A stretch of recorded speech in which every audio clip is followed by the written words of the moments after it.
kesempatan kali ini aku mau menjelaskan uraian terkait video. Yang pertama terkait video dari ketiga video tersebut.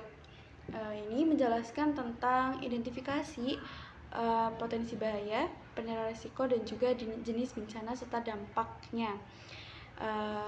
Lanjut saja terkait gempa bumi yang terjadi di Yogyakarta dan juga Jepang. Di Yogyakarta, khususnya di Kota Bantul, potensi bahaya termasuk sesar opak yang mengakibatkan terjadinya gempa pada tahun 2006 di Bantul. Nah, sesar opak inilah yang membuat gempa bumi yang dapat mengakibatkan kerugian yang sangat tinggi. Di Yogyakarta, potensi bahaya termasuk sesar opak juga menyebabkan tsunami dan juga lain sebagainya, dan juga tanah longsor. Sementara Jepang merupakan negara yang sering mengalami gempa bumi, tsunami, dan juga tanah longsor.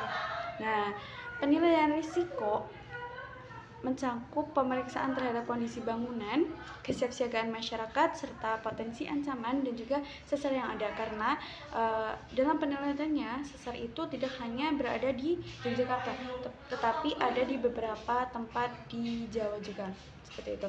Nah, dampak bencana yang mungkin akan terjadi itu mencangkup kehilangan nyawa, juga kerusakan infrastruktur seperti fasilitas umum, transportasi, dan juga tantangan pemulihan untuk pembangunan kembali dan juga ekonomi serta lingkungan yang akan mengalami kerusakan. Adapun strategi mitigasi yang disarankan untuk ini mencakup pendidikan dan juga kesadaran masyarakat, pembangunan bangunan tahan gempa, serta implementasi sistem peringatan dini dan juga evakuasi. Jepang itu memiliki sistem mitigasi yang telah terbukti efektif, seperti adanya peraturan bangunan seismik dan juga pelatihan rutin bagi warganya, yang secara signifikan hal tersebut itu dapat mengurangi dampak bencananya.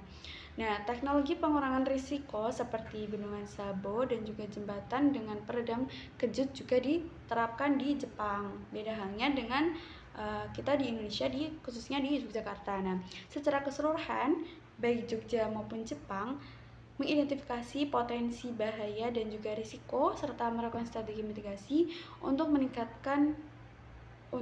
meminimalisirkan dampak negatif dari bencana gempa tersebut.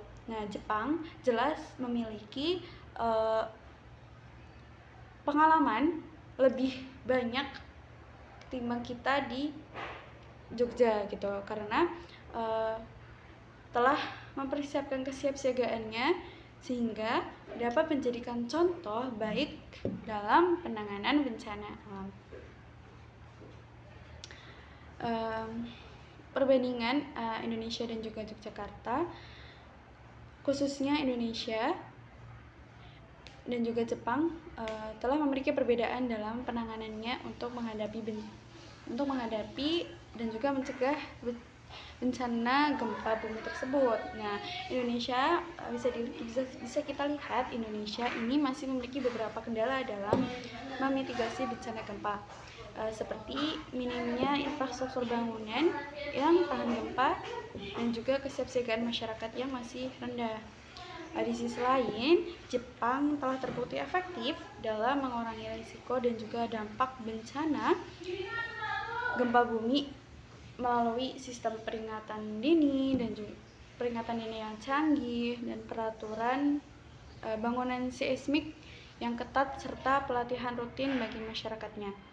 Nah, Jepang juga telah mengembangkan teknologi pengurangan risiko bencana yang canggih seperti jembatan dengan peredam kejut dan juga bendungan Sabo. Nah, sedangkan Indonesia masih perlu untuk meningkatkan infrastruktur dan juga teknologi tersebut. Nah, sehingga Jepang juga memprioritaskan pendidikan dan juga pelatihan pencegahan bencana serta memiliki sistem peringatan dini yang baik yang tersebar luas melalui berbagai media.